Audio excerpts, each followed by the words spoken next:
सबसे पहली जगत में पूजनीय और श्रेष्ठ गुरु मां है। इसलिए उन दुर्बुद्धि, उन दुराचारी, उन नरकगामी पुरुषों की क्या बात करें जो अपने मां के ऊपर हाथ उठा देते हैं, जो अपने मां को कटुवचन कहते हैं। मां जैसा 9 महीने गर्भ में रखा, इसके बाद हमारा कितने वर्षों तक मलमूत्र फेंकती रही, अपने रक्त को दूध बनाकर हमें पिलाकर पोषण करती रही। उस मां का जब सेवा करने का अवसर आता है, अनाथ आश्रम भेज दिया। माना तो 10 लाख रुपया, 100 लाख रुपया जमा कर देगा अनाथ आश्रम में, उनकी खूब सेवा होगी। लेकिन प्यार, अपना पुत्र अगर 2 रोटी लेकर के आए मुस्कुरा करके, मां कैसी हो, इससे बढ़कर के रुपया पैसा और सुविधा नहीं होती। प्यार, प्यार कौन देगा? तुम बच्चे थे, तुम्हें अनाथ आश्रम में भेज जाती, जाकर के पैसा जमा कर देती, तेरा हालत क्या होता। आज जब मां की सेवा का अवसर आया, ये जवान जवान लोग VIP बनते हैं।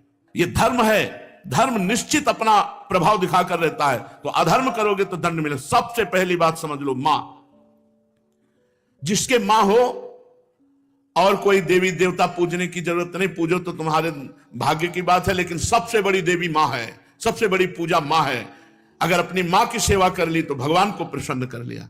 मान जाओ हमारी बात, जहां तक हमारी आवाज पहुंचती हो, अगर तुम्हारी मां हो तो चूकना मत। मां का आशीर्वाद ले लो, विश्व ब्रह्मांड में कभी परास्त नहीं होगे। मां महामहिम गुरु है। हां, अगर आप वृंदावन वास करते हो, अपनी मां को पास रखो। जैसी भी परिस्थिति हो, उस परिस्थिति से अपनी मां की सेवा करो, अपने पिता की सेवा करो। संन्यास लेने पर वो पिता सन्यासी बालक के साष्टांग दंडवत करेगा, लेकिन वो बालक अपनी मां को साष्टांग दंडवत करेगा। ये बहुत बड़ी महिमा मां की है। पूज्य बाबा कह रहे हैं, इसलिए मां को इस मनुष्य लोक में प्रथम देवता, प्रथम गुरु मानना चाहिए। मातृ देवो भव, हमारा वेद कहता है, और पितृ देवो भव। अपने माता पिता की जिसने सेवा नहीं की, आज्ञा नहीं मानी, मनमानी आचरण किए, वो कभी सफल नहीं हो सकता, किसी भी मार्ग में सफल नहीं हो सकता। पूरा जीवन रुपया कमा करके अपने बेटे को बाबूजी बनाना चाहो, बेटे ने जब बूढ़ावस्था आई, पानी देने की अवस्था आई, तो घर से निकाल दिया। माता पिता की आराधना करना ये भगवत भक्ति है। पुंडरीक जी महाराष्ट्र में अपने माता पिता को भगवान मान करके उन्हीं की 8 पैर सेवा में रहते। तो आज भी जो विट्ठल भगवान है, उन्हीं को दर्शन देने के लिए गए थे। एक ईंट डाल दी, उसी ईंट में खड़े हो गए ऐसे, आज भी खड़े हैं ऐसे। कहा जब माता पिता की सेवा पूर्ण हो जाएगी तब महाराज आपके दर्शन करेंगे। माता पिता भगवान का स्वरूप हैं। ये आज जो वातावरण बदल रहा है, बहुत गुस्सा लगती है जब देखने को मिलता है कि जवान बहू और बेटा मिलकर के बूढ़ी मां को मार रहे हैं। वो बेचारी उठ नहीं सकती, वो हिल नहीं सकती। अंतिम समय तक या तो जलोगे ऐसी जगह जहां बचाने वाला कोई नहीं होगा, या सड़ोगे। ऐसे अधर्म करने वाले को कभी कभी, और हम कहते हैं उस मां से पूछ लो जिसको तुमने मारा है, उसी मां से पूछ लो कि बोलो इसको क्या दंड दें, तो यही कहेगी कि कभी मत दंड देना। वो पिटते हुए भी यही कहेगी कि तू सुरक्षित रहे, तू सुरक्षित रहे। एक मां को मारा तो दूसरे भाई ने रिपोर्ट कर दी, पुलिस आई, मां से पूछ रहे तुम्हें मारा? नहीं मारा नहीं, बातचीत हो रही थी, ऐसे धक्का लग गया। धक्का दिया? नहीं, हमारा धक्का उसको लग गया।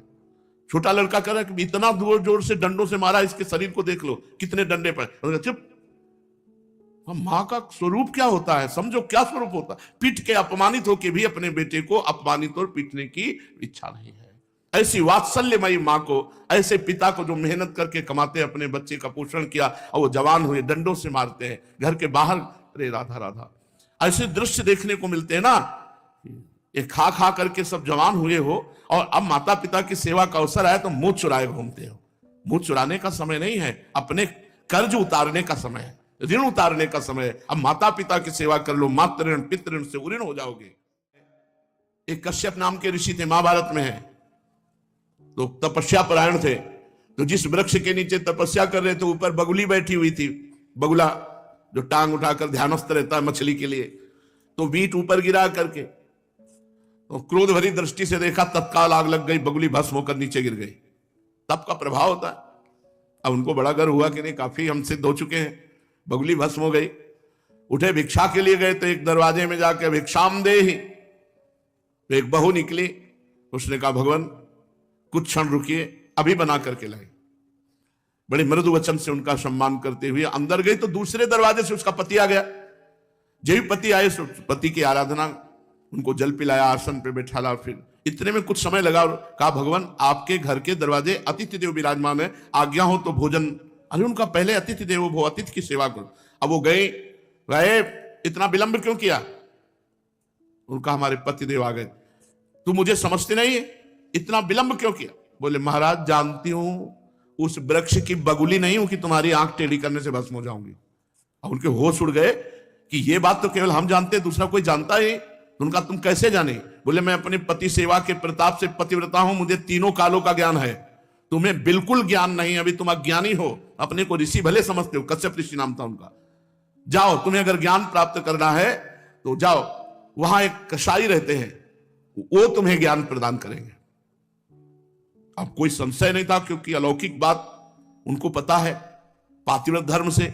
वहां गए, जिस कसाई का परिचय बताया था तो मांस बेच रहा था, कोई कहता 2 किलो तो 2 किलो, किलो तो 1, और ऊंट चल रहे थे। तो कहा कैसी गंदी जगह भेज दिया।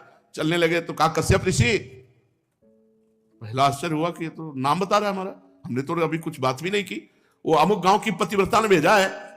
अब और आश्चर्य हुआ।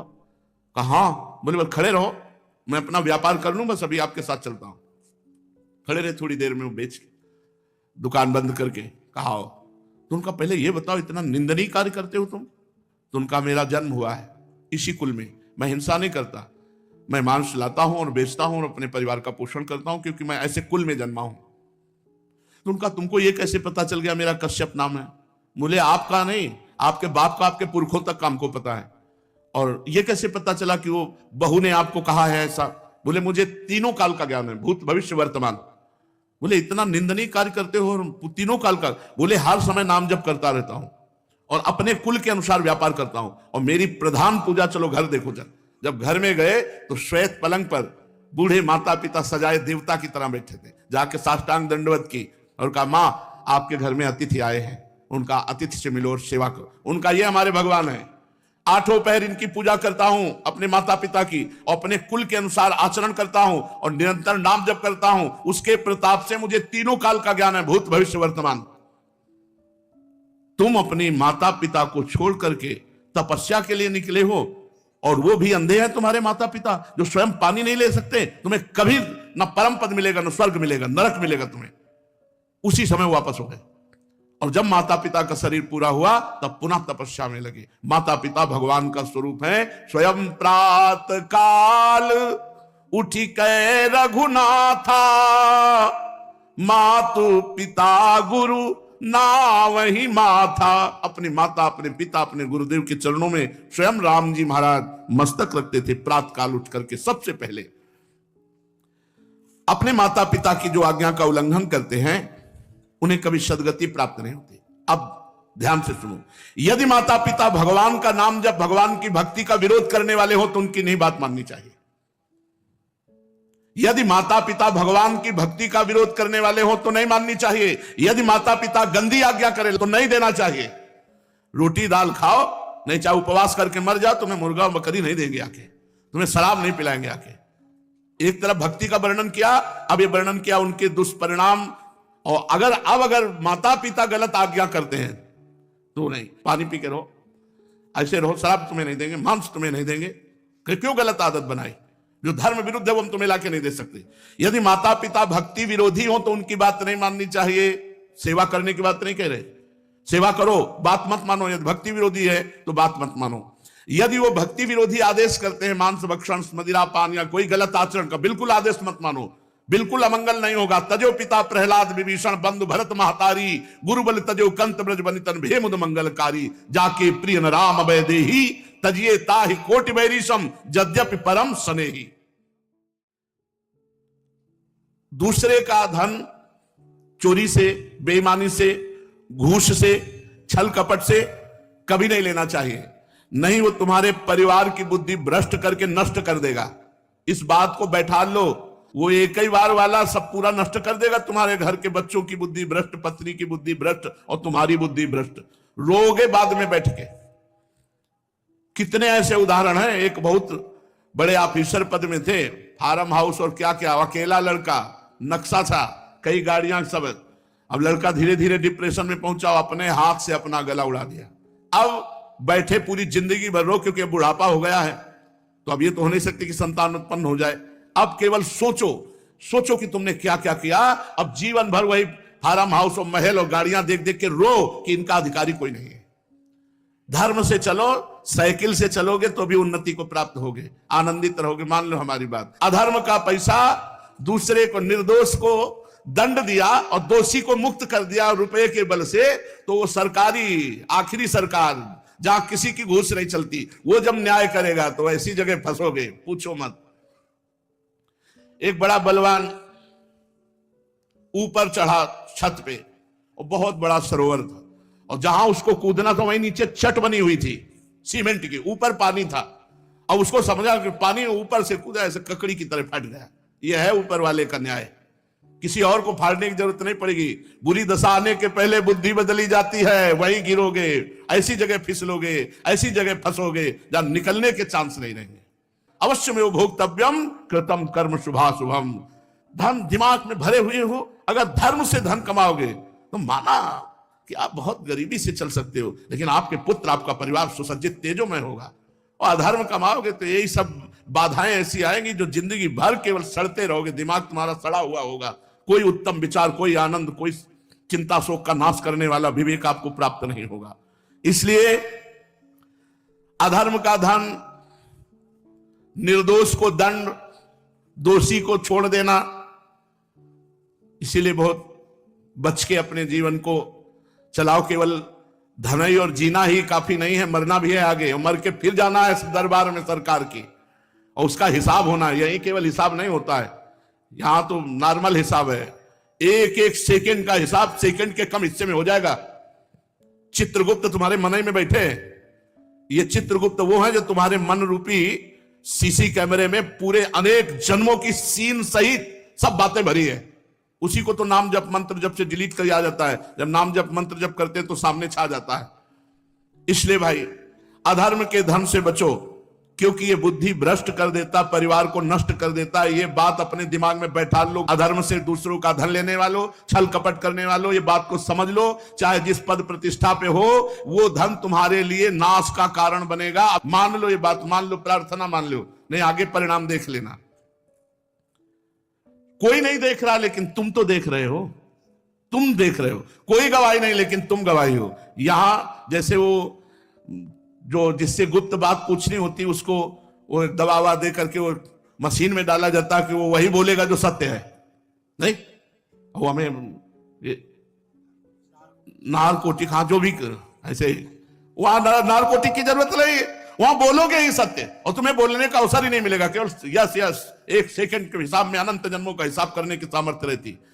तुम्हारे सामने शील चल रही, तुम स्वीकृति देते चले जा रहे हो। बस ये चल सुअर बन, गधा बन, अब गए सुअरी की कोख में, अब भोगो।